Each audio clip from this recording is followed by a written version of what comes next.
बिस्मिल्लाहिर्रहमानिर्रहीम वस्सलातु वस्सलामु अला रसूलिहिल करीम अम्मा बाद। मोहतरम सामीन व नाज़रीन, अस्सलामु अलैकुम व रहमतुल्लाहि व बरकातुहू। मैं हूँ हाफिज़ मोहम्मद शाबान, अपने चैनल नूर इस्लाम से आपसे मुखातिब हूँ और आपको खुशामदीद कहता हूँ। आज हम बात करेंगे ख्वाब में खुबानी देखने के हवाले से। इसकी मुख्तलिफ़ सूरतें हैं जिनकी मुख्तलिफ़ ताबीरें हैं। अगर आप भी इन तमाम सूरतों की ताबीरें जानना चाहते हैं तो हमारी आज की वीडियो को आखिर तक लाजमी देखें।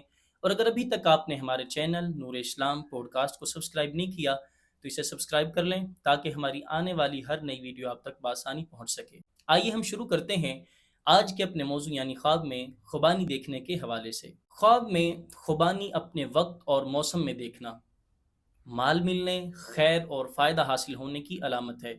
और ख्वाब में खुबानी गैर मौसम में देखना ये मर्ज़ में मुब्तला होने, तकलीफ़ और बीमारी की अलामत है। ऐसा ख्वाब देखने वाले शख्स को सदका करना चाहिए, चूँकि सदका आने वाली मुसीबतों को टाल देता है। ख्वाब में सब्ज़ खुबानी देखना ये माल मिलने की बशारत है।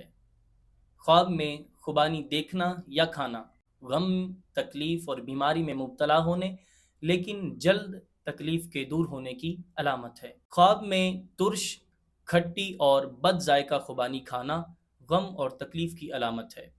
ख्वाब में खुबानी का दरख्त देखना ये ऐसे शख्स की अलामत है कि जिससे लोगों को नफ़ा हासिल ना होगा। बाज़ अहले ताबीर कहते हैं कि ख्वाब में खुबानी का दरख्त मालदार औरत की अलामत है और ख्वाब में खुश जायका, मीठी और लजीज खुबानी खाना मालदार होने, इज़्ज़त पाने, आराम और राहत मिलने की अलामत है। मज़ीद इसी तरह की वीडियोज़ देखने के लिए हमारे चैनल नूर इस्लाम पॉडकास्ट को सब्सक्राइब करें, वीडियो को लाइक करें और अगर आप भी अपने किसी ख्वाब की ताबीर जानना चाहते हैं तो कमेंट बॉक्स में या व्हाट्सएप नंबर पर हमसे रब्ता कर सकते हैं।